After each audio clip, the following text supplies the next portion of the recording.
everyone, and welcome to Living One. My name is Olivia Crossman. I'm your host. Living One is a monthly webinar series in which presenters from around the world share their vision for a future where all Earth beings live as one community in peace, dignity, and freedom. We ask the question, we know what's wrong, but what does right look like? This fall marks the beginning of Living One's 4th year, but today these conversations are more important than ever, for they are more than conversations. They are opportunities to build community, salve for the isolating wounds of our time. Today, we have the second session of our special autumn series, Recognition, Reparation, and Restoration. Continuing over the next 4 weeks, 5 workers share their experiences and insights in reparative and restorative work that forges healing paths for Earth's renewal.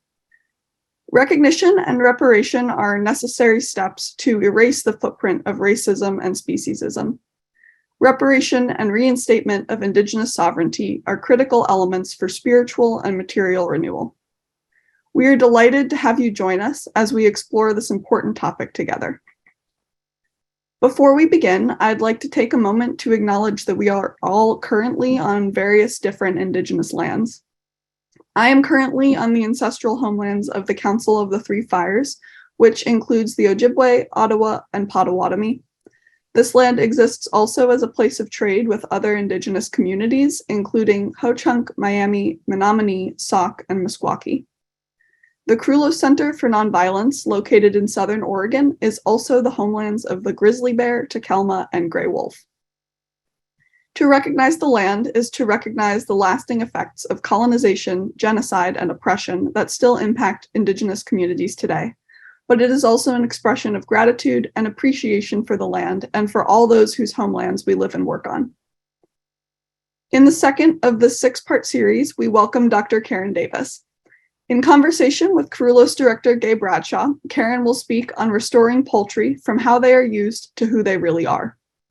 Karen is the founder and president of United Poultry Concerns, including the Alliance to End Chickens as Kaporos, dedicated to the compassionate and respectful treatment of domesticated birds, founded in 1990.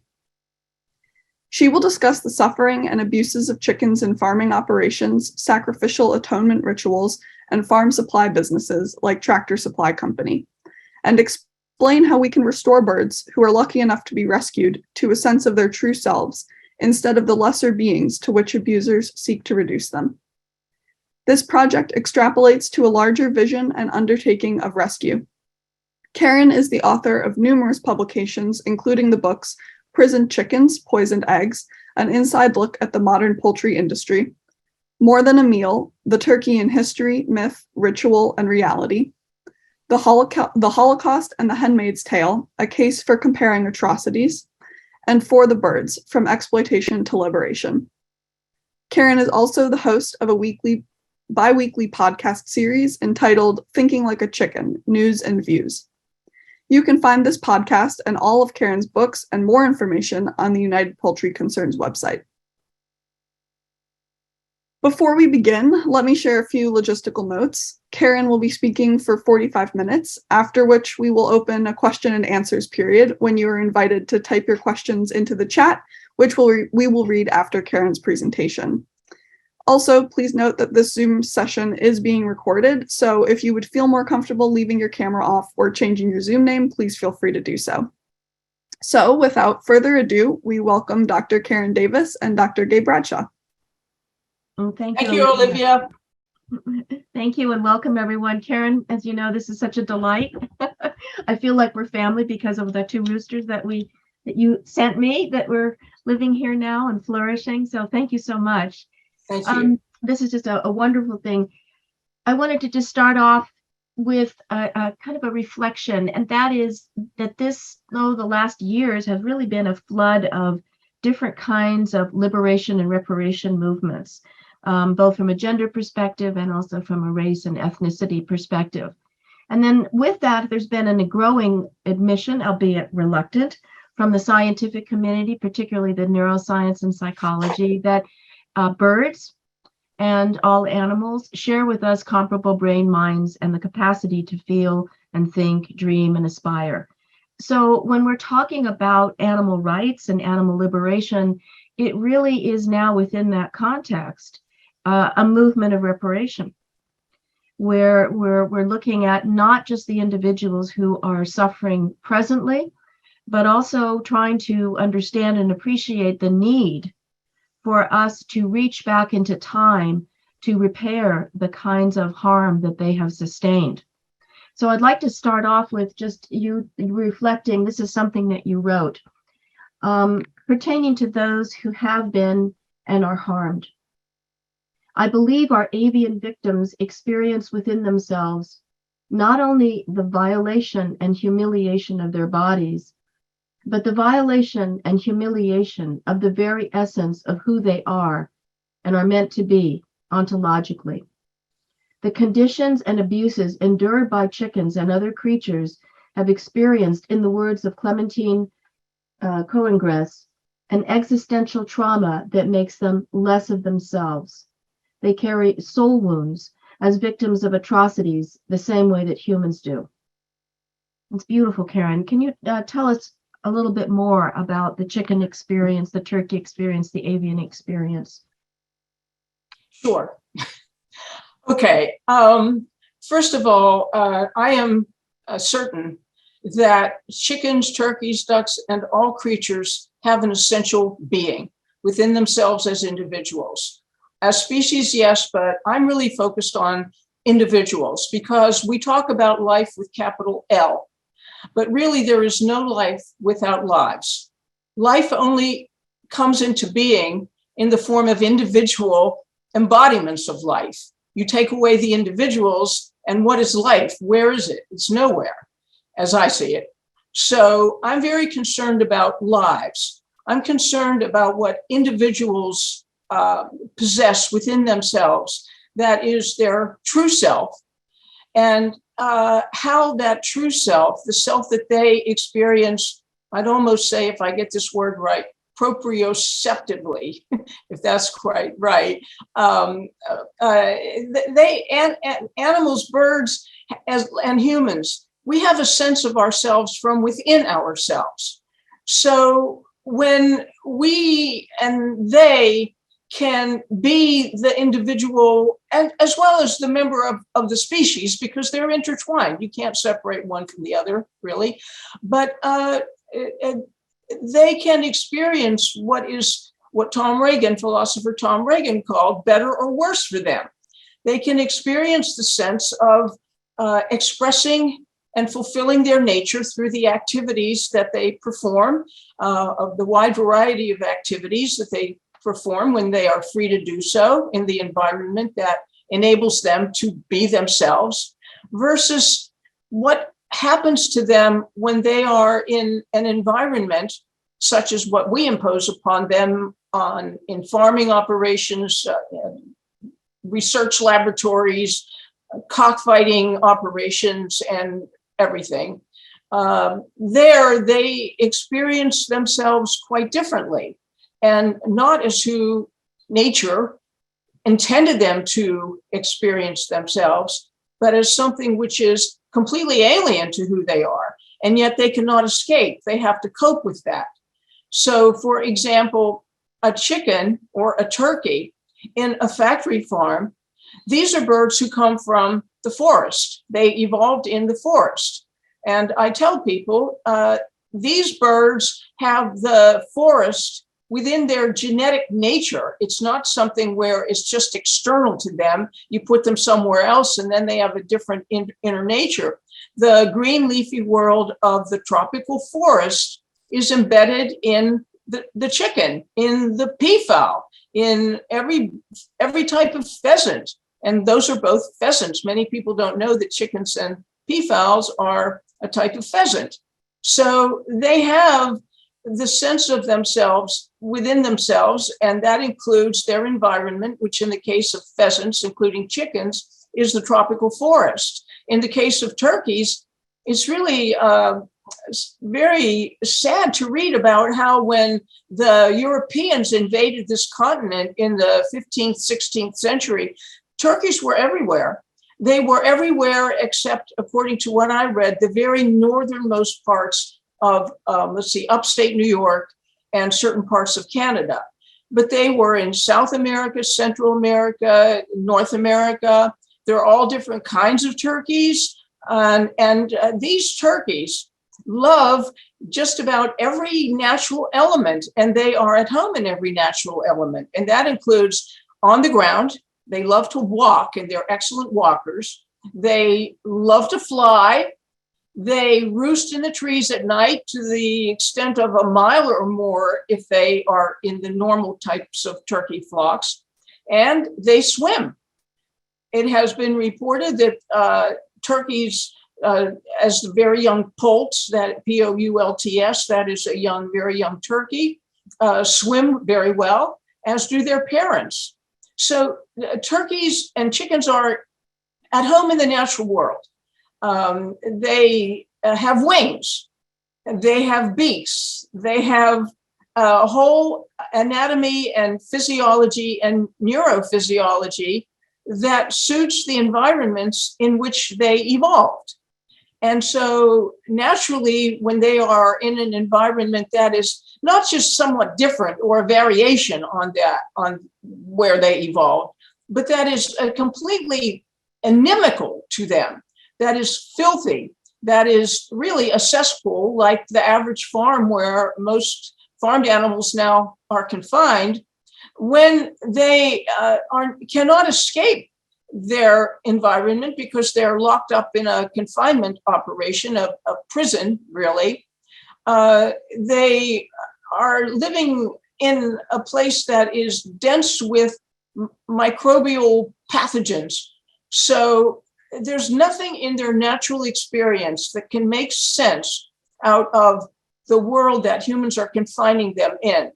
And so when they suffer in these conditions, and they can't do anything but suffer, it isn't just physical pain. It's much deeper than that. It's much more extended than that. When they suffer, when they experience the physical and mental trauma, the injuries of body, soul, and spirit, if you will, they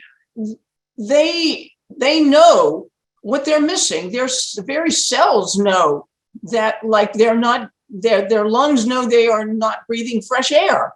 Our bodies know when we are in an optimum environment and when we are in a suboptimum or dystopian environment.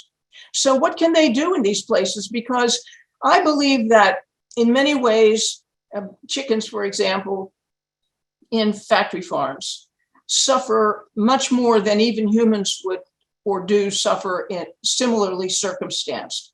Because as far as we know, these birds, animals, other animals in general, probably do not have an imaginative heaven to go to in their minds while they are suffering in the reality.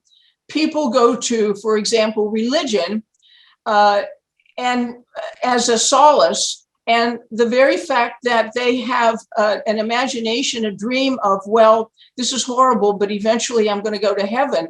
Well, that becomes a heaven in their imagination right now.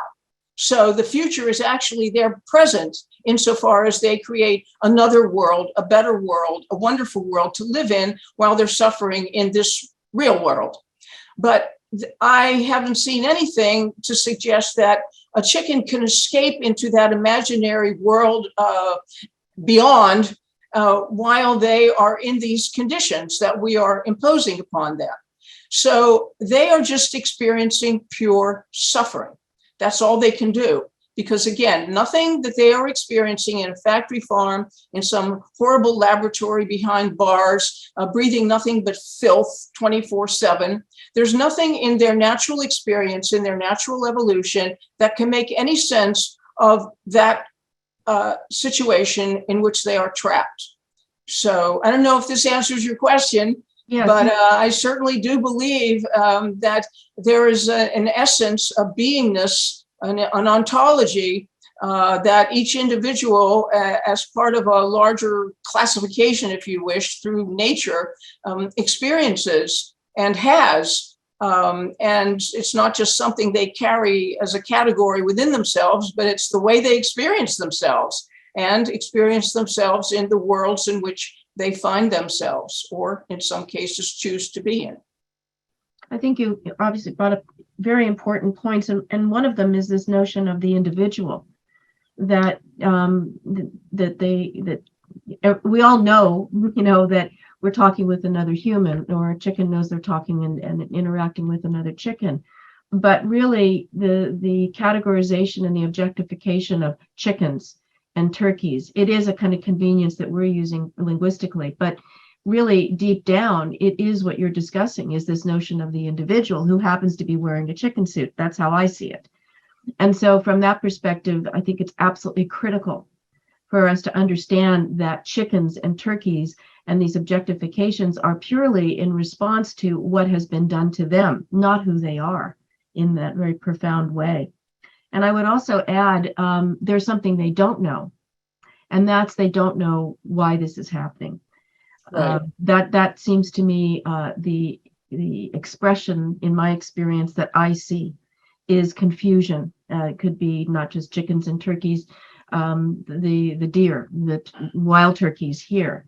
They when they are hunted down, or when they're treated in factory farms, what I also see is the expression of confusion and bewilderment, and a sense of profound betrayal, which I think it is. I think they really feel a sense of betrayal because the way humans are acting is really anti-life in that way. So thank you for bringing that up. It's very, very critical, particularly in what we're focusing on in this series is on reparation and sovereignty and the reinstatement. Now, we've talked about from last time, the rabbi went through the process of Shuva, and there was like these different stages of reparation. And one of them is a very critical one, and that is awareness and recognition. And this comes into, I think, in your work, where 30 years ago, almost 32 years ago, you founded UPC. Going on 33. 33, magic number. Yeah. So tell us a little bit more about that, this whole notion, because you really are the key person that has brought attention and awareness to the plight and the situation of birds. So you want me to tell specifically what? A little bit about it, what that recognition, I mean, that in reparation, the stages of reparation, one of them is recognizing that harm has been done. And so I see that your establishment of UPC has really been a profound, open recognition and awareness, bringing awareness to the public and others about chickens and turkeys and pheasants. Well, I never realized back in the 80s when I was finishing my PhD degree in English that in 1990 I would found an organization promoting the compassionate and respectful treatment of chickens, turkeys, ducks, and other domesticated birds, or rather what I call it, domesticated fowl. And yet what happened was I met a chicken, and her name is Viva, and her story is right on our homepage. Our landlady was raising a small flock of chickens in 1985, and I started visiting these chickens when I discovered this shed that was down a little leafy path on the piece of land that my husband and I at the time were renting. And I was just so struck by these chickens, several things. One is how huge they were. Of course, they were the chickens we now call, not the industry calls, the industry calls them broiler chickens. We call them Cornish crosses, because that is actually the basis of the creation of these chickens, to have these rapidly growing, enormous bodies as chicks at 6 weeks of age. So I met these chickens in this shed, and I got into the habit of visiting them every day that month of June. And then one day they were all gone. Well, my visiting of them was just so profoundly affecting for me. And I saw how much they loved to gather around me when I would sit down on their dirt floor, and how much they appreciated being noticed. Not that they didn't notice each other and have each other for companionship, which they did, but they were just kind of out there in that shed. And they were so affectionate and friendly. And then I worked briefly as a volunteer intern at Farm Sanctuary when Farm Sanctuary was just getting started. And I just was so drawn to these chickens and also to turkeys. I don't think I'd ever met a turkey before, and the ducks, and of course all the animals. But farmed animals were new to me. At the time, I remember writing something where I said, I know more about lions and tigers than I know about a chicken or a cow. Because all I knew about them was, I didn't even think about them, truthfully. I'm one of these people who ate animal flesh, eggs, and milk and dairy milk and so on. And I confess with shame that it never even occurred to me to think about animals. So when I did think about animals, that was quite a revelation. So anyway, I just began to really think. I was reading extensively, not only in contemporary literature about animals and how we treat them, et cetera, but also reading some works from previous centuries. And of course, getting the clear view that it isn't just so-called factory farming, whereas old-fashioned farming was like really nice and humane. That is totally not true. And the shooting parties that still go on in England amongst the aristocratic classes and everybody else, I guess, to an extent. And just learning all of this new information. And by the time it was 1989 or so, I was pretty set that I was going to start an organization that would focus attention on chickens and turkeys, and by extension, other domesticated birds, and always with an animal rights, animal liberation point of view, and certainly always an ethical vegan part of it all, because we can't help farmed animals if we eat them. So that's it. Or if we're eating products that come from their bodies, because there's just no way. I mean, when you read about the treatment of farmed animals in England and other countries, and certainly in this country, you get an eye-opening view of what animal farming is, and the fact that factory farming in the mid-20th century evolved from traditional farming attitudes and practices. Anyway, I wanted to teach people as I was learning myself, because I did not grow up around these animals, as I said, any of them. I wanted to educate people as I was educating myself, not only about the deplorable, horrible ways we treat them, the conditions in which we force them to live, but I wanted to teach people who they are when they are not being abused, when they are not being humiliated, both physically and psychologically, by how we treat them. I wanted people to understand better the kinds of suffering that they endure within a context of who they are in the first place, because then people can understand what it means for a bird, a creature with wings, to not ever be able to even spread her wings. To a creature who spends most of her time walking and running around all day long, who is not able to even stand up in a battery cage.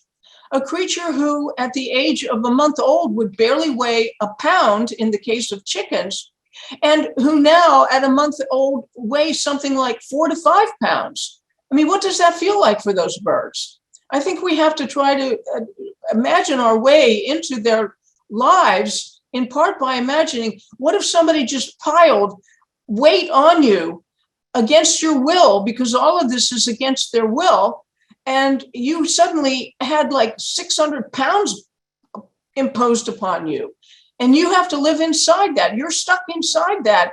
You're caged inside that alien body, which is not just alien, but completely dysmorphic, and full of wrecked with pains and sufferings as a result. So I wanted people to know who these birds are. Okay, a sanctuary, as I have said so often, a sanctuary, because there are people in the animal advocacy movement who sometimes question, and it was particularly true maybe 15, 10, 20 years ago, well, a sanctuary can only adopt or rescue a very tiny number of animals from, for example, factory farms. So aren't our resources better spent not in sanctuaries, but in some other way? Just passing out brochures and educating people about factory farms, et cetera.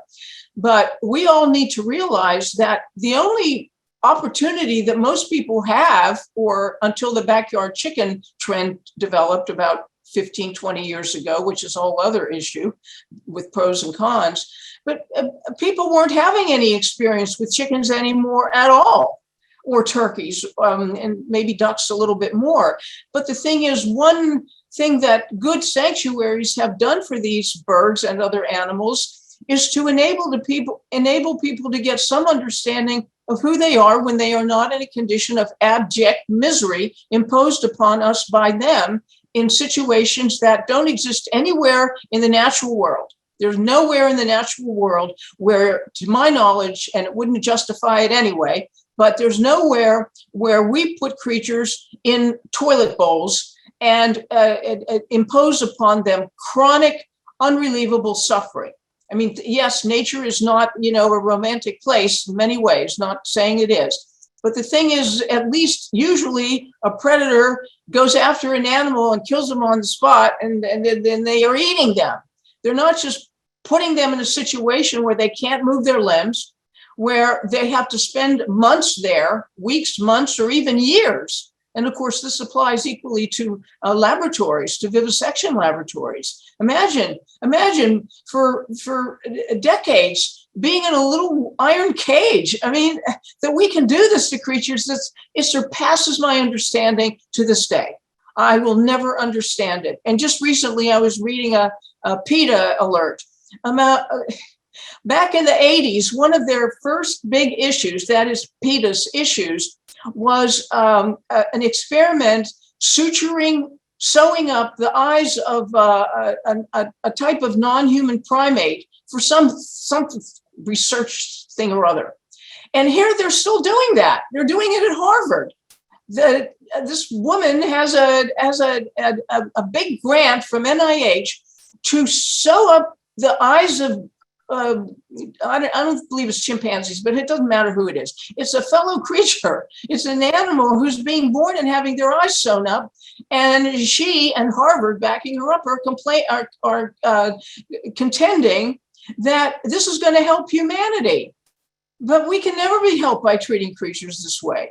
We can never be helped by creating chickens to be so huge and to grow so fast that they cannot walk, period, by the time they're 6 weeks old. They are all lame, and they are in tremendous pain. They're in tremendous hip joint pain, for example. Chickens have, and just turkeys, and basically all farmed animals who are bred specifically for the mass market, they have so many man-made, human-created diseases in their intestines, their abdomens, their skin, their hearts, their lungs, their livers, their respiratory system. I mean, they are just a conglomeration of disease and misery, really. But yet there's a consciousness, there's an awareness inside that conglomeration of pure misery. And how to get that across to people, to first get a glimpse of an understanding of it, and then to try to get people to care. It is so hard to get people who say, yeah, I know it's really terrible, but I just have to eat such and such. I just have to have, and I try to say to people, what you're really eating is a mouthful of misery and a taste of torture. And why do you want to eat that? Well, yeah, you're right. I know I shouldn't do that. Well, it is very beyond frustrating for anybody who really gets into this movement and stays in it. And we all like to think, well, it won't be long. Humans are going to evolve to be more peaceful and kinder and all that stuff. Well, I'm waiting. Okay. I'm waiting, because for every positive thing that happens, it's like Hydra's heads erupt into, and there's just a big bunch of more terrible things. You brought up a very important, again, within the reparation stages, that model or that framework is that the awareness that you have brought and is that recognition. Then the next step or stage is the embodiment. And that is the self-awareness and self-accountability, which really kind of reframes the vegan, not eating animals, not eating animal products as a very critical move to make change. It's not a lifestyle. It's something which is, as you described the animals, it's ontological reparation, the beginning of ontological reparation. And the next component then is something that you've been working on for, I think maybe 10, 12 years, and that's the Alliance to End the Kaporos, end chickens as Kaporos, which is really part of the stage and reparation cycle of public atonement, public recognition, public naming. Can you spend a few minutes and talk about the evolution of that movement and of that effort? Yes. Well, by the way, there are, as you know, different pronunciations of what we call Kaporos. That's how we pronounce it. Kaporos, Kaporos, and there are several different spellings. So I'm just going to say it's what I founded with a group of fellow activists in Manhattan in 2010 is called the Alliance to End Chickens as Kaporos, which means the Alliance to End Chickens as Sacrifices, or what is also called atonements, to end the use of all live animals in that ritual. Because one thing I and others learned early on when I became aware of Kaporos back in 1994, I got a call from a woman. We had just existed like 4 years by that time, the United Poultry Concerns. And I got a very distressed call from a woman in Brooklyn who said, these chickens are just out here. Nobody's paying attention to them, and they're all stacked in these transport crates. And can you do something about it? And I was like, well, I don't know, what is it? And so from that point on, I started doing a lot of research, and I learned such things as, well, this is a custom. It is not a Jewish requirement. It is not a mandate. It is a custom practiced by a certain segment of the Jewish community, the Hasidic community, the Chabad community, and it isn't practiced by all Orthodox Jewish people. But the sad and frightening thing is that it seems to be growing in this country. But in any case, after spending from 1994 until 2010, writing letters to the editor of various newspapers that were published in Los Angeles and upstate New York and Washington, or not, I don't remember the Washington Post, but New York Times and elsewhere, and working with a few people on Kaporos and just learning a lot about it. Again, it's very important that it's a custom. It is not a mandate. Not that being a mandate would excuse it, but the point is, it is not necessary in any way, shape, or form to be done. And it has been pointed out too by fellow activists, Jewish activists, that it's not only totally cruel and totally unnecessary, but it is totally redundant, because the day of Yom Kippur is the Day of Atonement. So this is really like just reproducing what is the day when you really atone for your sins of the previous year and pledge to do better in the next year. So this whole chicken Kaporos thing is just like a redundant atonement.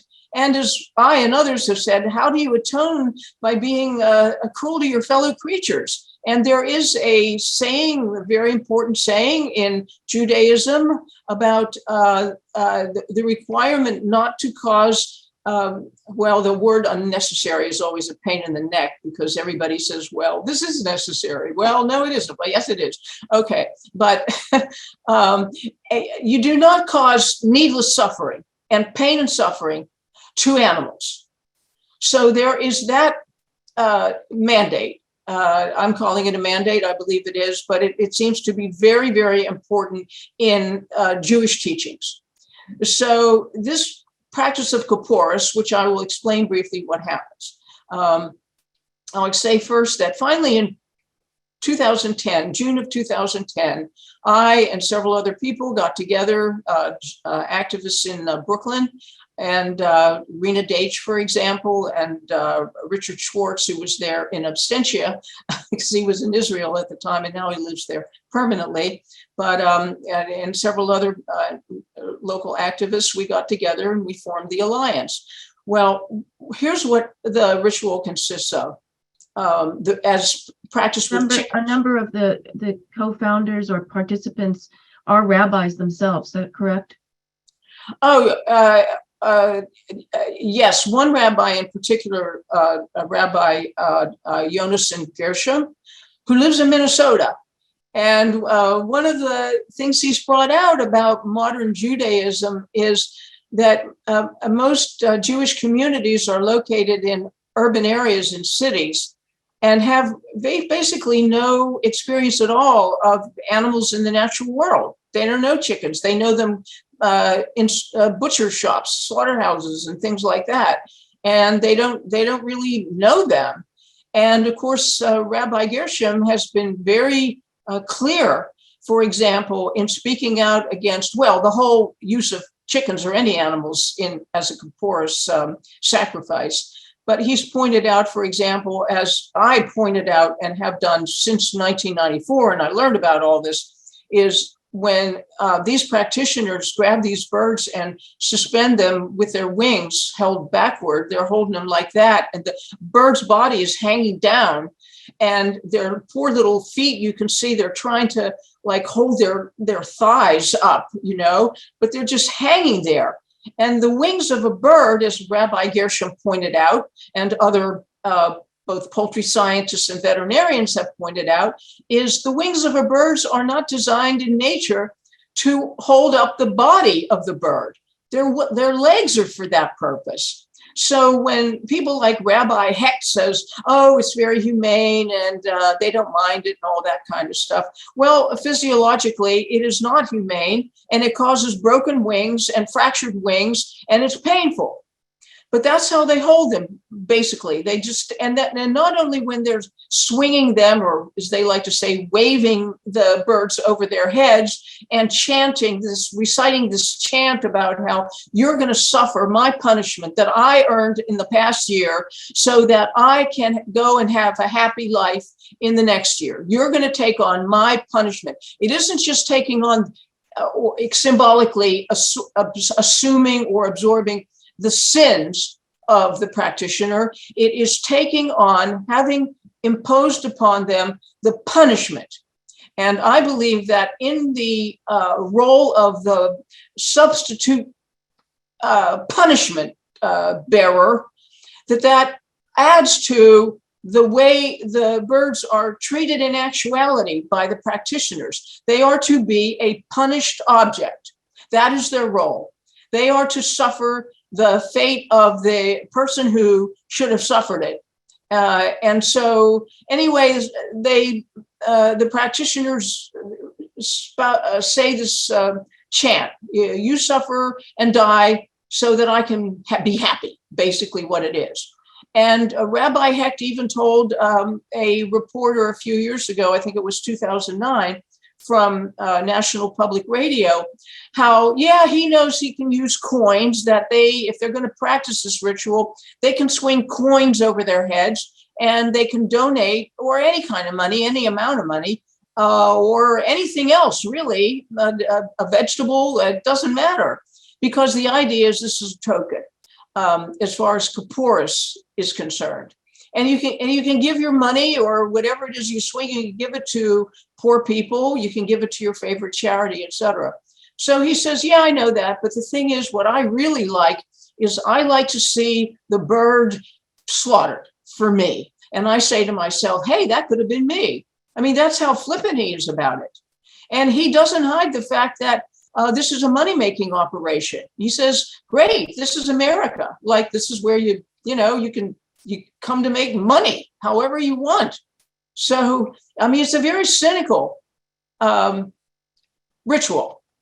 And unfortunately, the followers who perform this ritual, it's really the rabbis who are responsible for all of it. The rabbis decide what his it's usually he or she, but it's mainly he's, and certainly in the Orthodox realm, they decide what's going to be done by the congregants or the practitioners. So it's very, very difficult in that extremely closed world for a girl, a woman, a boy, a young man to buck that rabbi, buck that system, face ridicule, ostracism, that type of thing, because we see that in all realms. Okay, so many people do things in rural communities, for example, all over the place, when they belong to a particular group, a particular tribe, whatever you want to call it,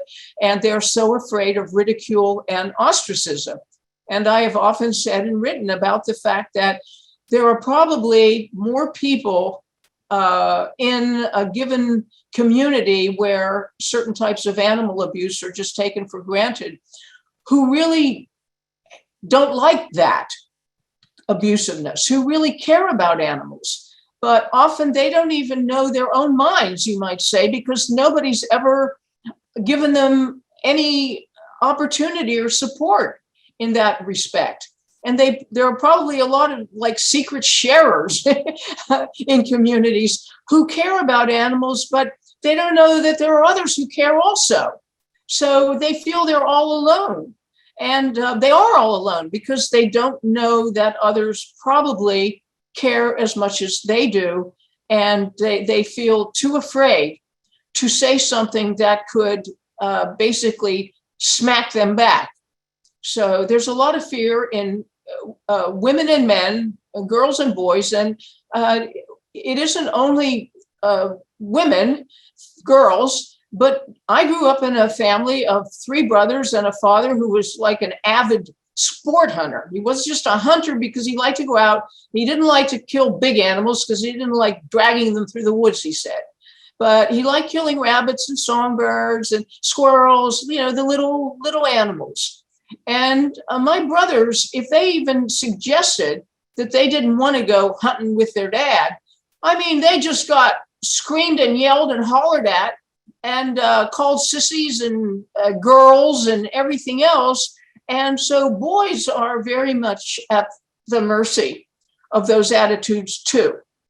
So, I mean, where it all comes from, of course, these are one of the riddles that we're faced with, that how do children, now not all children are kind to animals, so let's not think that, because that's not true. But let's say that there are mixed emotions in children, and there is certainly a strong penchant to care about animals, to be affectionate to animals, to want to be around them in a loving and caring way. But somehow that seems in so many walks of life to be suppressed or even repressed. How do people become the adults who become the abusers and who don't even seem to suffer guilt anymore for what they're doing? I mean, it's a very complex situation, as you know very, very well. It's very difficult to untangle, let alone You're also fix. talking about, this is why I think your particular, that movement is so critical, because there's often now in other sectors this tension point of marginalized humans who want to retain their identity through hunting. There was a very famous event that happened, I think it was maybe 15 years ago, the Makah, the tribe outside of, or in Washington State. And the gray whale was, labeled as a endangered species, and so hunting was not allowed. But the young men of the community, the Makah, wanted to hunt the gray whale as part of their cultural identity. And the elder women protested and said, no, this is not appropriate. This is not the time to do that. It's very interesting. So there's this kind of conservative wanting to retain cultural traditions, and at the same time, it really is not does not even mesh from an ecological perspective or a common sense kind of perspective.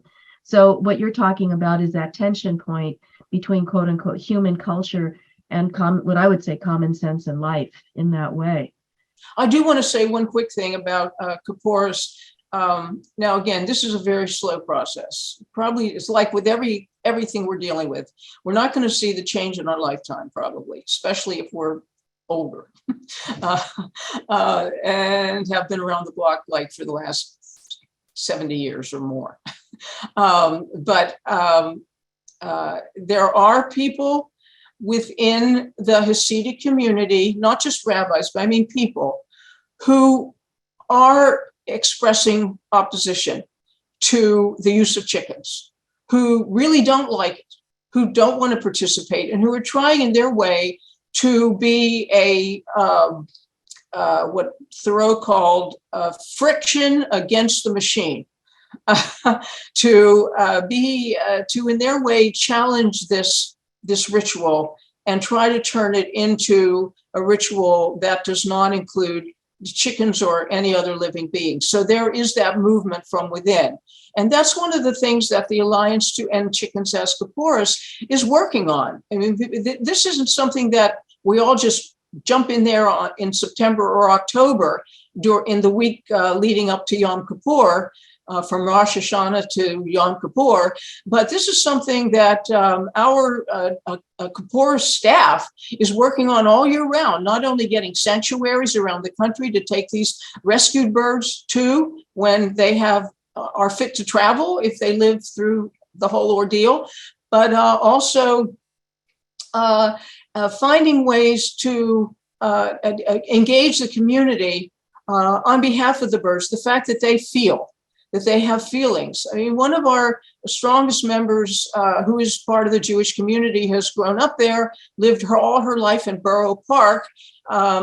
She says that she really believes that a lot of the children, and maybe the adults too, which is hard to believe, don't believe that the chickens really suffer. And I again, it's very hard for me to understand that, because first of all, they're crying. And she said, well, the practitioners and the rabbis say, no, they're not crying, they're singing. Well, okay. But you know what? This is one of the things that was said, particularly in the early days of battery caging hens in the 60s and 70s, both in England and in the United States, and I assume in other countries where putting hens in battery cages was happening, taking them off the land and putting the hens in cages in which they couldn't even move. They would actually say and write, oh, the chickens are happy in their cages. They sing in their cages. But you know, African-American enslaved people were also said to sing all the time. You know, the enslavers said, no, they sing all the time. So you see, I mean, the cynicism of it, the mixture of cynicism and what do you want to call it? Mental programming. I don't know. Creating a false reality. Yeah. Well, how then, you know, you talk about the roosters and the chickens and turkeys going to sanctuary as a reparative move. But as you say, the numbers are so. How do we really start to address and compensate the billions upon billions? We'll just talk about chickens and turkeys that have suffered and died, that are still now going to suffer and die, the ones that are not born. How do we do that? Like in sanctuary, and this is some of my own experience, is that the turkeys and the chickens who have come here have, as you know, you've mentored me and tutored me on their care, have profound health issues, as you enumerated. Heart is one of them. In fact, every single chicken and turkey who's come through here and has lived here has a heart condition, some very, very severe, some less severe, and leg issues. But and to be able to help that individual have a life, to regain some kind of sense of dignity and participation and engagement, the way you described, requires medication if you go that route. And that medication, I'll just speak for it, is very, very expensive. The heart medication is very, very expensive.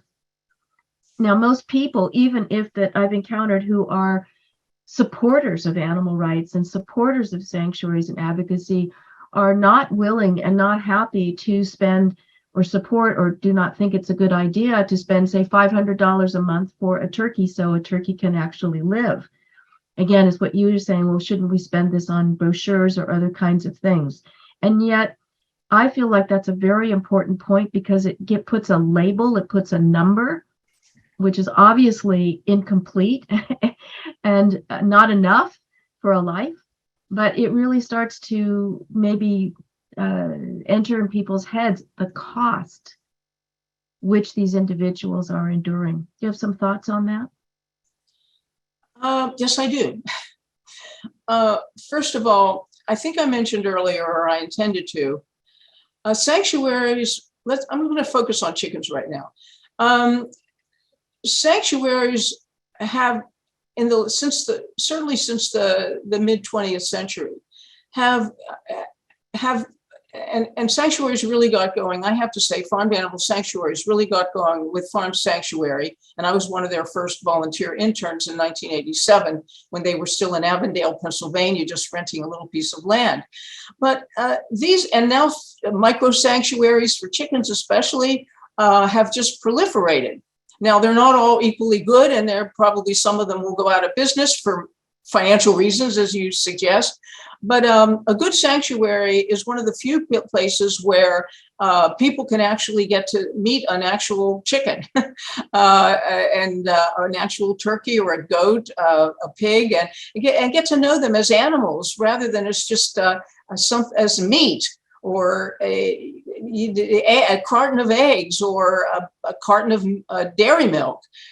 So it's a chance for people to get to meet these animals. It was a chance for me, as I mentioned before. I didn't know anything about any of these animals until I visited Farm Sanctuary with a few friends. I think it was 1986.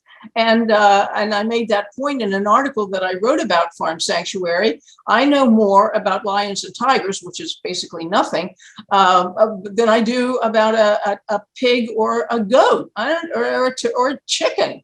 So a sanctuary is an opportunity for people to visit and get to know these animals. Now, a plus right now that has come into being is that since many people can't literally visit a sanctuary, they can visit a sanctuary online, because there are wonderful online sanctuary videos and photographs, and people can see animals enjoying themselves in pastures and all kinds of nice places. They clean places. So many people say, oh, well, they're farm animals, they're just dirty. Well, no, they're not. If they're dirty, it's because of how people are forcing them to live. Animals want to be clean. Chickens want to be clean. They dust bathe, they preen their feathers, and they came from a clean place, a tropical forest. So they're clean. They want to be clean. And people get to see these animals moving, walking, running, playing with each other. They get to see not only these animals enjoying themselves as much as they can, and many can enjoy themselves a whole lot. Many can recover quite well. Chickens, for example, are extremely resilient. There's no question, after all they've been through. But people get to see them being cared for and loved and treated with kindness and respect. And many people have never seen that before. So sanctuaries, in my opinion, are very important. And I don't think everything should just come down to money.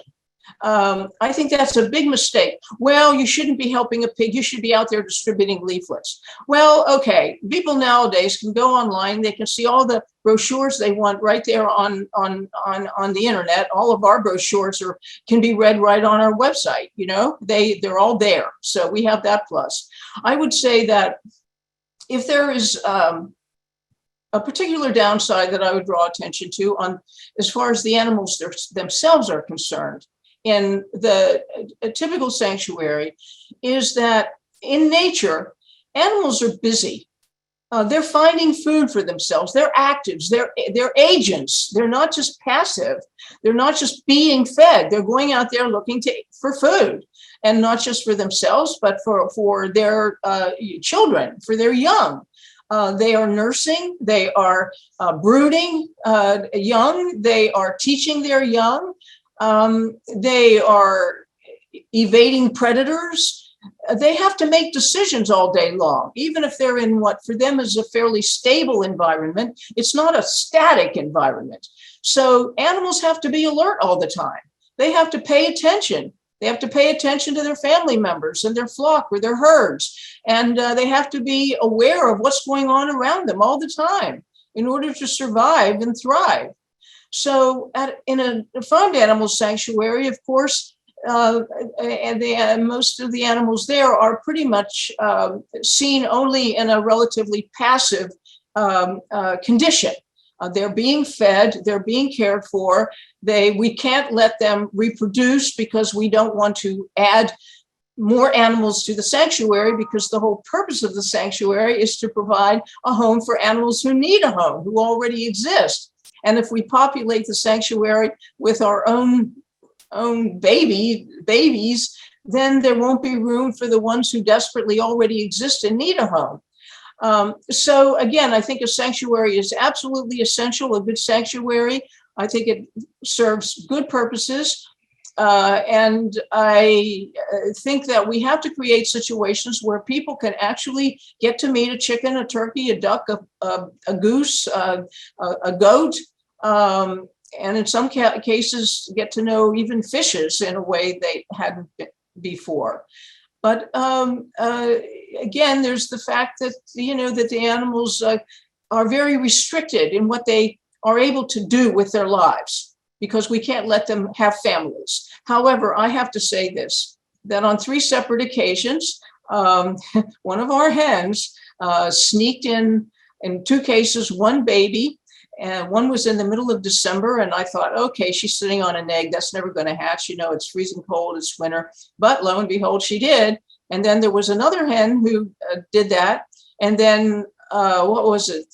In 2018, we took in 50 chickens from a cockfighting operation in Virginia Beach, Virginia. Well, 3 of them were roosters and 47 were hens. So it turned out we have a lot of woods we have a 12,000 square foot, totally predator proof enclosed outdoor sanctuary, which we've had since 2014. So our chickens can sleep in the trees within the sanctuary. They can sleep in the bushes. They can go into their houses. They can do what they want. But there's a lot of wooded area within this 12,000 square feet. So lo and behold, in May of 2018, on a Saturday morning, I was out there. I do the sanctuary work myself on weekends, and then I have a helper who comes in on weekdays. So I was out there and I gathered the eggs all the time, and we either hard boil them or just throw them on the ground and let the chickens and the peafowl and the duck and we don't have any turkeys right now. We let them eat their eggs, because my attitude is a kind of Marxist-like perspective. These eggs are the product of their own bodily labor. And since we can't let them have them as chicks, they have a right to have them in the form of food.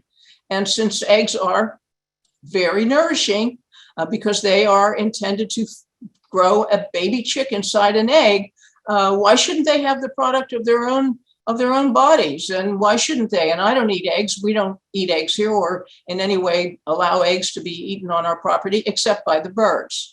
So anyway, so I was out there, picking up eggs and breaking them against one thing or another, a rock or something, letting them all scramble around, eat their eggs. And I saw what looked like a white egg on a hen in a very wooded hollow. And I had missed her. And so I went to pick up this egg and I heard beep, beep, beep. I said, my God. And there was movement, like wriggling like that. And I sort of just very carefully moved the hen a little bit, and there were 5 chicks. And so how do you feel? Well, okay, you weren't supposed to do that. And I know that Brandy Alexander is the father, because he's the rooster who is in charge down here. And so, but at the same time, it's like there's just nothing nothing more dear and enchanting than to see a mother hen with her chicks. I mean, there really isn't. They are just so attentive, and the baby chicks are, incomparably adorable. And just to watch the mother hen care for her chicks, and how all the other chickens, they kind of allow them to have their enchanted circle within which the other chickens do not bother them. They let the mother hen spend all her first, let's say, 4 or 5 months with her baby chicks. The roosters don't bother the mother hen. It's just wonderful to have a chance to actually see firsthand what a wonderful a mother hen is, and just the baby chicks, and watch them grow. And this is how they're supposed to be. This is how they want to be. And I always feel guilty toward the chickens for taking their eggs away. I tell them all the time, if this was a different world, I wouldn't take your eggs away. I wouldn't do this to you, because I know those hens want to sit on those eggs. And I know most of the eggs are fertile, have an embryo inside, because our hens all live with roosters. So I even tell the roosters, I'm sorry, you can't be a father here, but it's just the way it is, So Karen, I know that I'm going to have to give you over to our audience, because I know everyone will have lots of questions, but I'd like you to speak about, that was such a beautiful story. And I really appreciate that. I feel terrible about taking the eggs away from our chickens. And I see it in their faces. I see that, they don't really know why I'm doing that. And anyways, but what I'd like you to talk about, if you could just give us a few minutes on the relationship between, chicken and turkey and animal liberation, in which you've been engaging, and your own liberation and transformation. Can you speak to that? Because I see that. What would you like me to speak to? The relationship between quote unquote animal liberation and human liberation. In other words, the liberation and the reparative and liberation arc of a chicken, or a turkey whom you've known, and your own. Because I think that both that humans, as nefarious as many are really have been hijacked and held hostage in a mirror-like way, by having their own senses and being conditioned and not being able to feel or appreciate that a chicken is a sentient being. So I see that there is a link in that kind of conditioning, so that animal liberation and human liberation are really quite closely coupled. Can you speak to your own arc in terms of the inner transformation that you've engaged over the years? I'm sorry, go ahead. No, just Okay. your own experience. Well, over the years, I, and I'm sure you and just about everybody who's in animal rights, hears somebody say, well, you should care more about people. Instead of talking about animals, what about people? What about human beings? They're suffering too. And I'm like, yeah, I know. I know. Humans make other humans suffer just the way they make animals suffer, other animals, other species suffer. So yeah, I'm well aware of that. But my attitude toward that is that first of all, we should never, ever apologize for caring about animals. Never. I've heard people in our movement, they feel kind of intimidated by the callousness they experience and the hostility, just like what we were talking about a little bit ago. It isn't just within a relatively enclosed community like the Hasidic community or the cockfighting community, etc. But people are afraid of being ridiculed. And so I thought I heard one.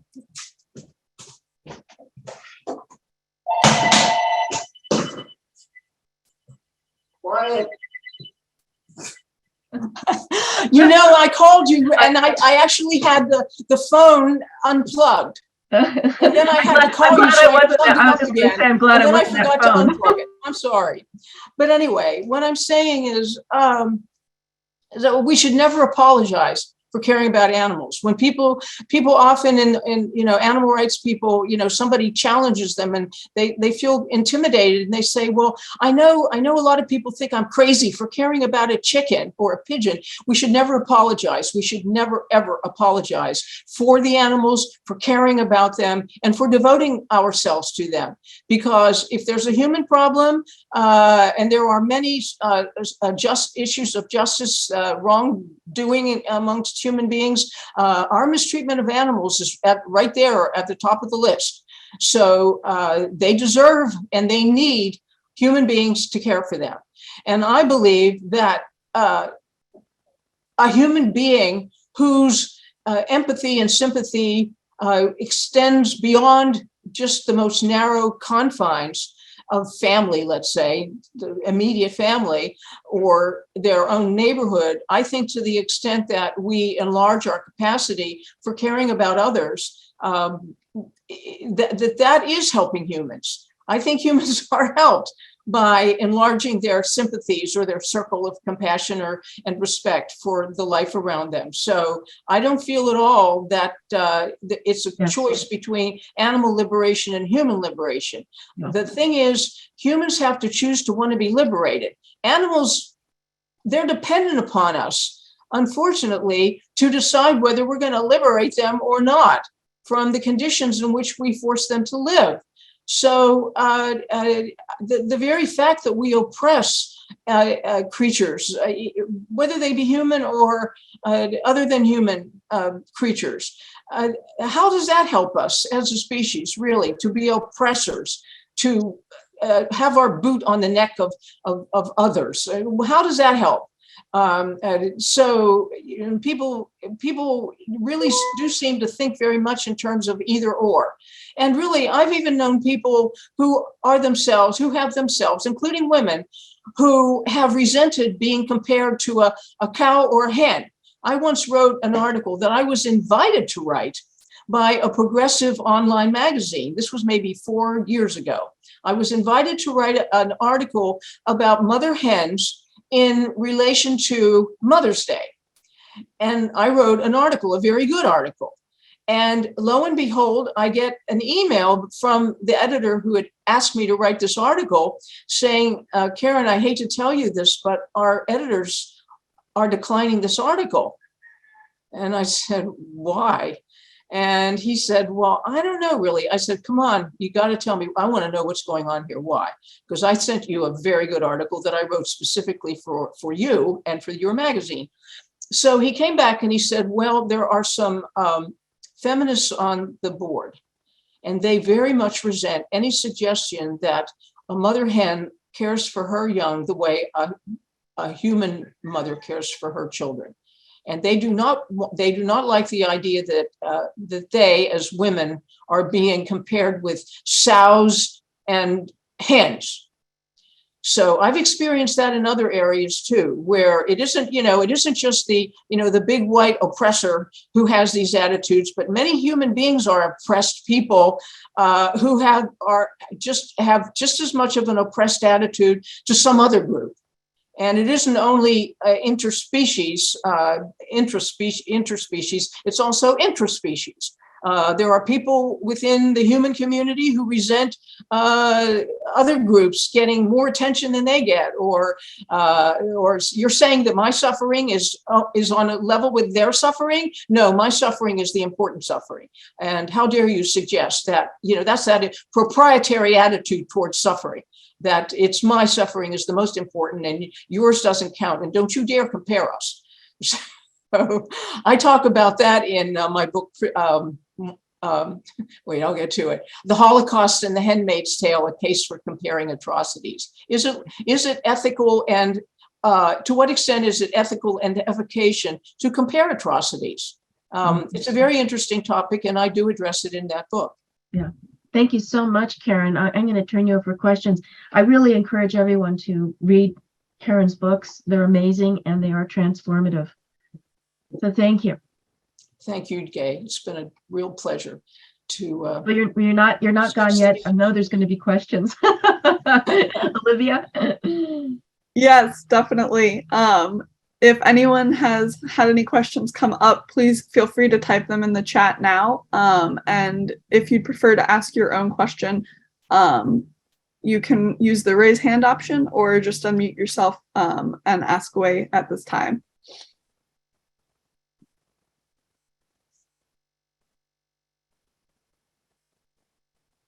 I can definitely get us started though while we wait for anyone to type or raise their hand.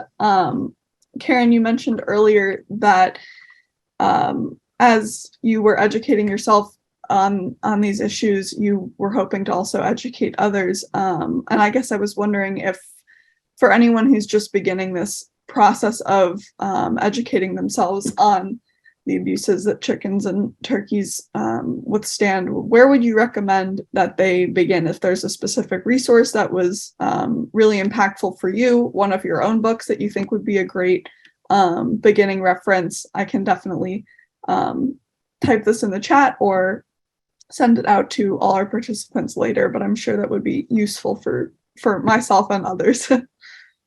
Well, as far as chickens are and turkeys are concerned, I have to recommend our own website and the books that I've written, because all of that together is pretty comprehensive as far as learning about chickens and turkeys in particular. I mean, I wrote and published actually the lead article in an anthology in, I believe it was 2011, which was just translated into German for a German anthology called The Social Mental Life of Chickens. And what I did in that, I strongly recommend that article, because in my opinion, I've written the very best piece actually looking at chickens and paying close attention to their behavior, including their voices, what they do here at our sanctuary, and matching that against what I've learned about their behavior in the tropical forest, etc. And it's right on our website. It's in my anthology, or rather my collection that was published in 2019 called For the Birds, From Exploitation to Liberation. It's a series of essays, but it's also right on our website under Thinking Like a Chicken. And what I do in that essay is not rely on what anybody else really has said or written, no quotes from anybody else except I think Plutarch or somebody, but who wrote so beautifully about how much mother hens cherish their chicks and how much they love their chicks. But essentially that article, that essay is my own personal observations, speculations, and thoughts about what I am seeing as I watch and listen to and interact with and observe our birds in our sanctuary. Because again, we have an opportunity to really see what goes on here as far as roosters and hens, and in a couple of cases with the baby chicks as well, and the family life, etc. So I strongly recommend that article. It's The Social Life of Chickens is what it's called on our website. My book, Prison Chickens, Poisoned Eggs, and an Inside Look at the Modern Poultry Industry, is just that. It's an inside look at the modern poultry industry. It is derived from all of the extensive reading I have done in the poultry industry literature, the many conferences I have attended and conventions. For example, the annual convention I used to attend every year in Atlanta, Georgia. It's the largest poultry expo in the world. And I think I'm the only one who attends who has any objection to what goes on there, but you do learn a lot. And I don't go to that anymore. I had enough. But anyway. And Karen, don't forget your newsletter. Your newsletter. Yeah, right.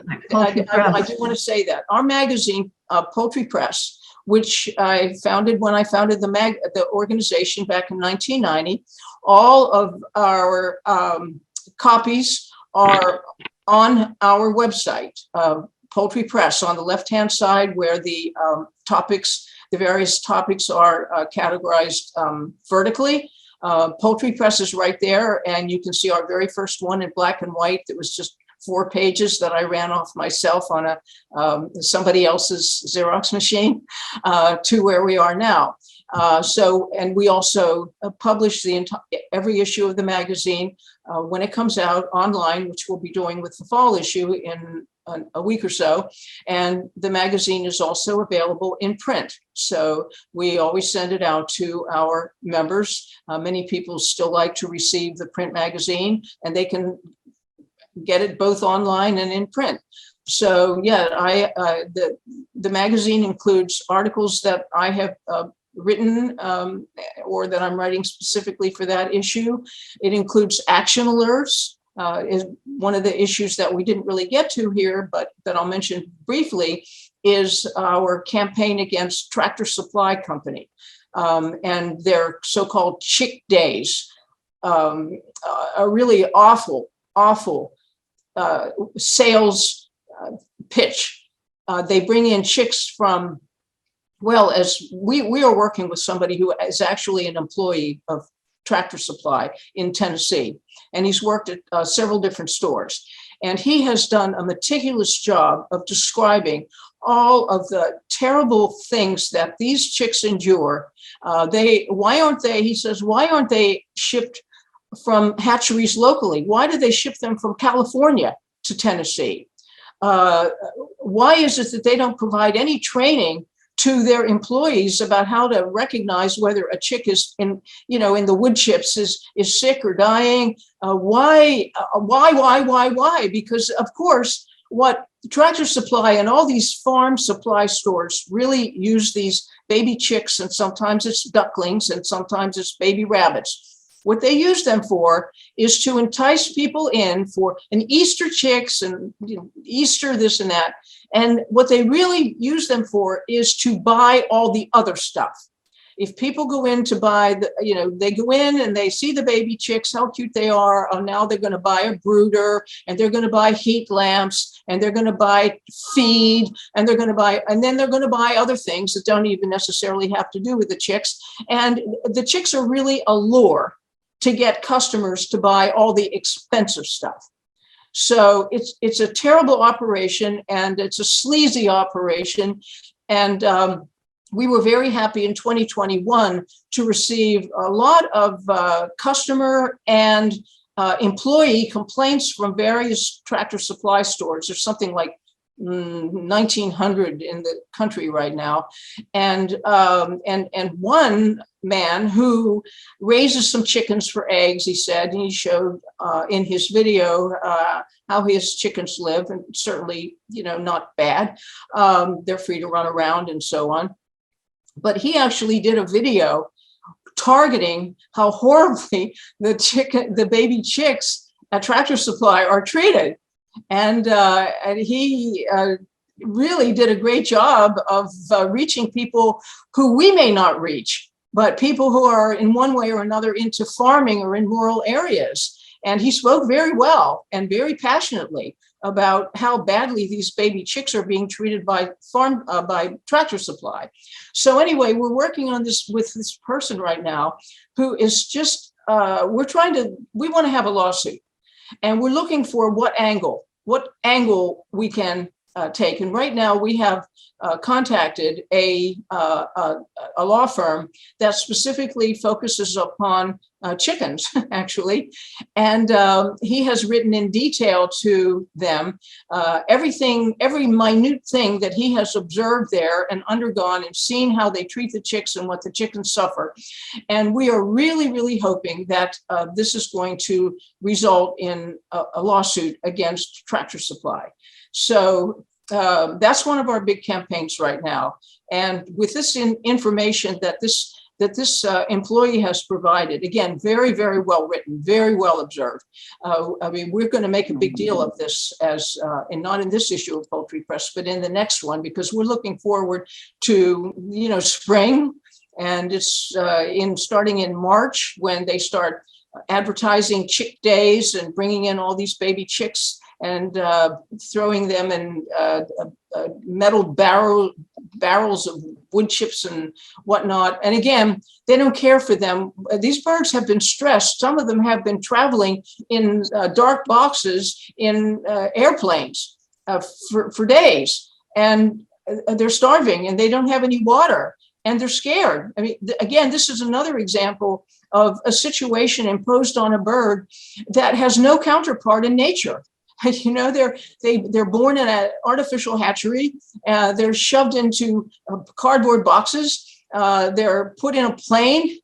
And then we wonder why they're stressed when they arrive, and then they get no food or water through the entire trip. And as we all know, where airplanes are concerned, a lot of times they take off late or they're grounded somewhere, and it's a terrible, sad situation. So trying to get people who visit Tractor Supply to understand that this is not a humane thing. These chickens are not happy. They have so many, they're so impacted, you know, with all the feces that they can't even eliminate properly. And it's just a sad situation. Many, many die. And Tractor Supply people will say, oh, well, we're taking them in the back to put them in the hospital in the back. But all they do is just put them back there and either wring their necks or just let them die in the wood chips back there in the back of the store. So that you brought up also your newsletter, you know, that has. Yes. We've been carrying this on for 2 full years now. But there's the newsletter has information. If you sign up for that, you always have things like the turkey drops. You know, you have. The turkey drop in Arkansas. Yeah. So you'll if people sign up for that, it's a very useful way to find out what's going on. And they can just go to our search on the upper left-hand side, the very first and petitions, whatever you want to call very it, important.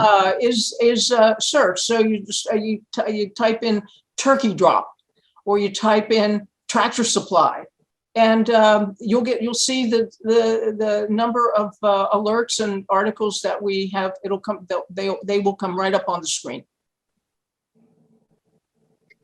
Thank you so much. I know, Catherine, it looked like you had your hand raised earlier. Did you want to ask a question?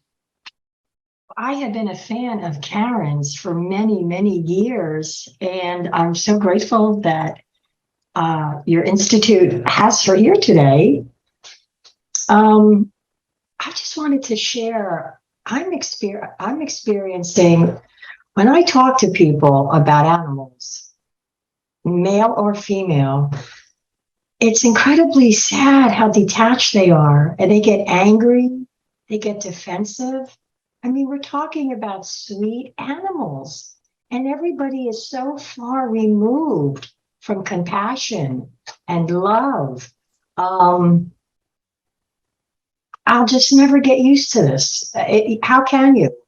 You know, but I just can't get over how angry they get. We're talking about a cute animal. It's just sad. So thank you so much, Carrie. Thank you. Thank you, Diane. Appreciate it. I'm glad you're here. Well, if you want me to answer that, do you want an answer? What? I'd like to hear you talk. All I can say is I know exactly what you're saying. I know what you're feeling. I mean, over the years, we've done so much leafleting at the White House for chickens and turkeys, and we've been in so many different places. I actually think that in general, veg fests are better places for getting a nicer attitude from people, because they come up to your table. They don't usually come up in a hostile manner. If you're out there in front of the White House and you're in Lafayette Park and you're passing out literature, then, you know, most people, if you're nice and you're smiling, you know, my belief is you're friendly but firm, or you're firm but friendly.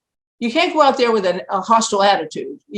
No matter what you feel inside, it's showtime now. Okay, you have to be out there. You have to be friendly. You have to be willing to talk to people. You have to try to get their attention. You have to see, well, what interests them and how can you connect that interest as far as this issue is why we're out there in the first place.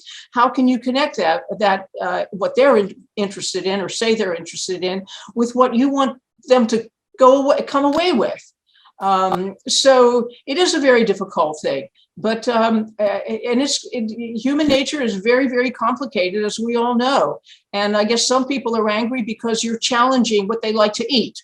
And they don't want that challenge. They want to think about the animals. And they've done a very good job of avoiding that. And now there you are, and they don't like that. At the same time, I've met people over the years who have said, I never thought I would become vegetarian or vegan. When I first saw you guys out there, I thought, these people are wacko. They're nuts. He said, but then, I saw something on TV about salmonella, and then this and that happened. And guess what? I went vegetarian and now I'm vegan. And so you never know what effect you're going to have, even with a person who comes at you with a kind of hostile attitude. But again, you can't lower yourself to serving out a hostile attitude, but you have to be firm. This matters. And here, let me just tell you a couple of things that you may not have known, but you will probably be interested in. For example, did you know that whatever, and have you ever met a chicken? Because sometimes, like, I've been in a place like in an airport, and I'm wearing my stick up for chickens button because I always wear something like that, or don't gobble me, or turkey button or something like that. And like I might be in line at the to go into the airplane, and maybe somebody will, as one did one year, said to me, "Stick up for chickens." Well, like, what does that mean? He didn't say it in a friendly way. He said it in sort of a challenging way. What does that mean? And I said, well, stick up for chickens means be kind to chickens, respect them, and don't eat them. He said, well, you mean we're not supposed to eat chickens? And I said, yeah, that's what I mean. I said, they're too nice to eat, too neat to eat. So he said, well, I'll just tell you something. He said, when I was growing up, he said, I actually had a pet chicken. And he said, he was a rooster and he followed me everywhere. And he said, and I really loved that rooster. Now, you would have never guessed when he first confronted me that he had ever cared for a chicken or even known a chicken. But all of a sudden, it was like it sort of opened up to the idea. And again, it was because I smiled and was friendly with him. But at the same time, I said, chickens matter, this matters. And we're not going to beat around the bush here. Yeah, don't eat them. Okay. Because they're treated horribly and there's great things to eat. You don't need to eat a chicken. So it's like you say it in a friendly way and sort of, not targeting you as a bad person, but I'm just telling you how it is. And people appreciate that. People like confidence. We already know that with looking at the Republican Party, which has gone overboard with confidence. But the fact is, people listen to people who are confident. What they're not interested in is people who hem and haw and don't really want to offend them and all that kind of stuff. That's terrible activism. Is that the end?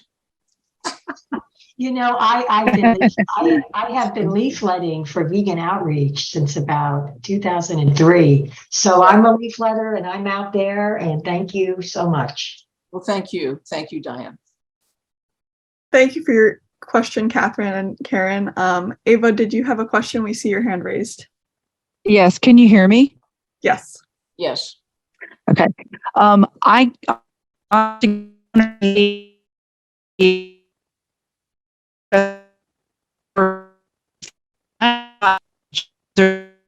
Okay, your voice is breaking down from my end. Yes, me too. All right, hold on. All right, can you hear me now? Is this better? Yes. Is this better? Okay. I first encountered UPC in 2002 at a birding festival on the eastern shore of Virginia, where I bought the Chickens Are Too Neat to Eat t-shirt, and I wear it, on and off frequently enough. And I've also had the experience that Karen has had. My own experience is that since 1988, I got animals off my plate. And one of the reasons that I did it was because we had a family bird. And one day it was just fate must have made me been thinking about it. And I looked at that bird playing with the male on the kitchen table. And I thought, why not him and why chickens or turkeys or ducks? And so I made that realization that there has to be this thing called logical consistency. And that if there's arbitrariness to life and somebody just makes up things as suits them, that doesn't answer questions and it doesn't justify anything. So until I got a straight answer from people, I said, well, it's a no from me. I can't do this. And what I found, and Karen alluded to this in her, in what she just said all throughout this seminar, is that it comes down to a couple things. This has been my experience. One is that people are self-centered, and if you put them on the spot, and they need to be put on the spot, they'll say whatever you want to hear or they think you want to hear, not to have to think about what it is they're really doing. Two, people think they're better than everything else. There's a term that Sherry S. Tepper, a very, very good science fiction writer, made up for this, and it's called Iggy Huffo, in God's image and humans first and only. And every time I encounter that, that's all I can think about. And three, it is about money, but it's also about when I hear people say, don't compare me to animals. I'm an ecologist, so I remind them, excuse me, you're on the taxonomy chart. You're an animal, you're a primate, suck it up. Now let's talk. And that puts them on notice that I'm not going to back down. I know probably more than they do about it. And you have to have a conversation, a real conversation that doesn't just involve your opinions and your preferences. You show me facts and evidence, or I'll jack you up against the wall intellectually until you start to see that your behavior is the issue here. It's not what you think about other animals. It's you and your behavior. You have to address that. And if you meet somebody like me and it happens, then so be it. But one way or another, we're all coming to that end because the ecology of this planet will not support what's going on. And I'll shut up now.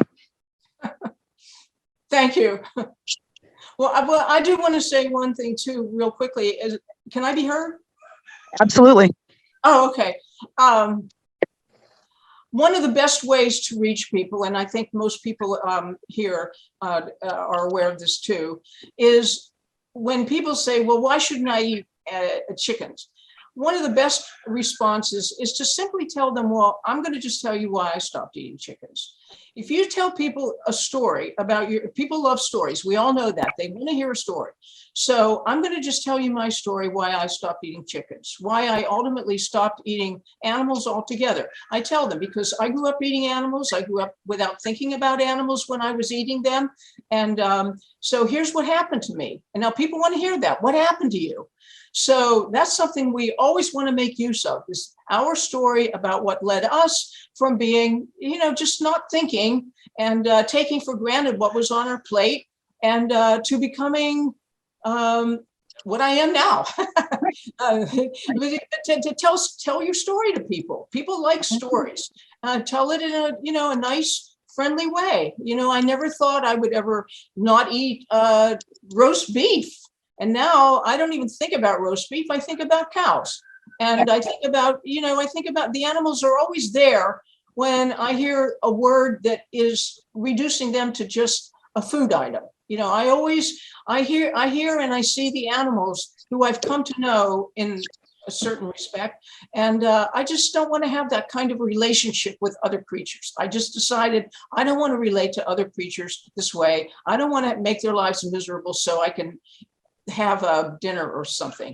So, again, but when you're talking just the average person who comes up to you at a table at a veg fest, or you're out on the street or something, again, just be friendly. And then if they just are determined to be nasty and to try to get you to be nasty back to them, then just politely excuse yourself and say, well, would you like this piece of literature or no? Why don't you take it? And then you can just read it and see what you think. And a lot of times they'll say, well, okay. And they'll grab it out of your hand. Or sometimes they'll say, no, I love chicken. No, go away. But just try to be friendly, but just make them understand this really matters. And I'm going to tell you how I learned to feel and understand how much this matters and how much these animals matter. So maybe you'll join me at some point. If not now, maybe later. Thank you, Karen, and thank you, Ava, for your question. Does anyone else have any questions or comments they'd like to share before we wrap up? Well, I'd like to just iterate what Karen said. I think it's important from a sustainability perspective. Karen, when you said you never know. So, that person that you're talking to may show disinterest, but you never know. It's like throwing a rock in a pond. And I think that's so important to think about, because just like, my own experience, like sometimes I'll meet someone and they had such an impact on me. I never told them, or, I never encountered them again. So I think from a sustainability perspective, it's important to keep that in mind. No, you're right, Barbara. And the thing is, we never want to go into any situation as a foregone conclusion. Well, we just assume nobody cares. We just assume we're going to get a hostile reception. If we go into a situation on behalf of animals with that attitude, we're going to create the hostile experience that we're anticipating, because we send out that message, and that's the wrong message. So we never want to go into any situation on behalf of animals, assuming that nobody cares, that we're going to be treated with disdain and all that. We have to go in with a positive attitude. We have to be friendly. We have to not do anything to encourage people to feel that, well, we're just this hostile, humorless vegan. You know, we have to show that, yeah, we're this friendly, caring vegan, and we're glad that we finally made it to this point. Absolutely. Deanna, did you have your hand raised? I did. I also know that we've been here for a while, but I'll keep it short. I just wanted to say I really, really appreciate this conversation. And one of the things that I'll be carrying with me is something that you mentioned, Karen, towards the beginning, that I made some notes on, that human beings have the capacity in our minds to be able to put ourselves in a different place. And whether that's through spiritual practice or religion or distraction, that we have that capacity, and that so far to our understanding, we don't see that same thing in the animals who are suffering and being exploited every day, and that they are only in the present experience of that suffering. They can't take themselves out of it in their minds, and that just really emphasizes their experience. No, it's pure suffering. Yeah. It's just pure, incomprehensible suffering. And what Gay had mentioned too is that confusion, and I've seen that too, and bearing witness is just incredible confusion and a sense of like, this just isn't right. It's just not the way it's supposed to be, and that they can't leave it, and that makes me feel that we just can't leave them. So that's what I don't want to mispronounce somebody's name, but she's an animal caregiver for many, many years in India. And Gay mentioned her from what I had written to Gay earlier. Clementian Kernigras. Again, I may not be saying this right, but the thing is, when she wrote about chickens, I was so moved. She said, you know, that they're the little chicken bodies and feelings and everything. And she said, and they're just stuck in these places. And she said, nobody is coming for them. And just that thought, you know, nobody is coming for them. Nobody's ever going to save them. They're never going to get away. And you know, and she talks also about lesser beings, the concept of lesser beings. And I emailed her how much I appreciated that idea, because traditionally, and we hear animals called lesser beings. Well, they're lesser, like birds have traditionally been considered lesser beings than mammals, and ground nesting birds like chickens, well, they're considered lesser beings among the bird populations and all of that. But what Clementia is saying is her concept of lesser beings is how we reduce our victims to being lesser beings than they are, than they were intended to be, that we force them into a condition of being lesser beings. And that, you know, that sense of who they are in themselves is just well, she thought it's just obliterated, and my view is it's completely repressed, maybe, or suppressed, but that core identity never leaves them. And whether that's a curse or a blessing is a question, you know. But certainly we see in sanctuaries the amazingness of birds who have lived in the most despicable situations, never set foot on the ground, lived crowded in a cage, had their beaks burned off, and never knew anything but violence against it, violence. And well, they recover far more than I ever could. Well, I mean, you know, when they get fresh air, they get sunshine, and they lose that that chronic fear that they're living with, and they begin to spread their wings, and not literally and emotionally. And it's just amazing how they respond to a world that answers to who they are inwardly. Fresh air, sunshine, dirt, the earth, and just being gently treated. It's amazing how they can respond to that. And it's touching, it's sad almost, because you're thinking of all the ones who, again, nobody's coming for them. I think, that's something that I see difference is that in general, animals are never unconnected with life. They're never unconnected with quote unquote nature, because they are. And I think that is that seed that's inside that is always there, that can be watered and spring again. However, I've seen, and I've also heard of individuals like parrots, for example, who are so traumatized, have suffered so much that that cord has been cut. That profound cord has been cut, and they're gone. They're just gone. They're in this psychotic land. And I wrote about Tilikum, was the orca that killed 3 trainers. And I felt so strongly about that because orcas do not kill humans naturally, whatever reason. They just don't. And this is like a 3,000 more record from indigenous tribes who've lived with orcas as well as, present day. And he specifically killed these trainers, and particularly this last one. And to me, that was just like a harikiri. It was a suicidal kind of a thing. It was like a incredible soul breaking, because he broke the taboo in orca society and essentially gave up, the way I interpreted it, his orcaness. So it was like really falling on his sword in that way. But I think that when people talk about trauma and trauma recovery, I think that animals in some ways are better at it because that cord is not cut. It's never been cut. And I think a lot of modern day humans, I would say all modern day humans, have already been cut, or it's been slightly severed in some kind of frayed to that connection. And so I think that our trauma recovery is even more difficult because we're not coming back to source. We've had to sort of rekindle or redevelop that connection. Yeah, that makes that. No, I agree. I think you're right. Karen, I don't know if you can see the chats here, but there's a couple of people. Joan said, "Thank you so much, Karen. You're such an excellent communicator. I could listen to you all day." I second that. And then Barbara said, "Compelling as always, Karen." So. Thank you. Thank you, everybody.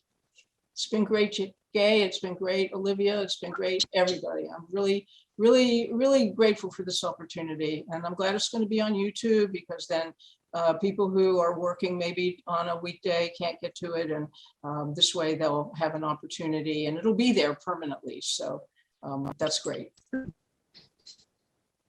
Absolutely. Thank you so much, Karen, for being here with us. It was such a great conversation, so insightful and so much to think about. And thank you, Gabe, for all of your questions, and to all of the audience for participating and asking your questions, sharing your comments with us. Our next speaker will be Dr. Mary Watkins, Professor Emerita of Psychology at Pacifica Graduate Institute and co-founder of the Community Liberation, Indigenous, and Eco-Psychologies program. Dr. Watkins will be joining us this Saturday, October 29th at 10 a.m. Pacific time to talk about white work, reparative genealogy, and ecological restoration. Once again, thank you everyone for sharing your time with us. From all of us here at Kaporos, we really appreciate you being here. And Karen especially, thank you so much. It was so great to have you here. So it's been great being here. Thank you. Thank you, everybody. Thank you, everyone. We'll see you next time. Absolutely.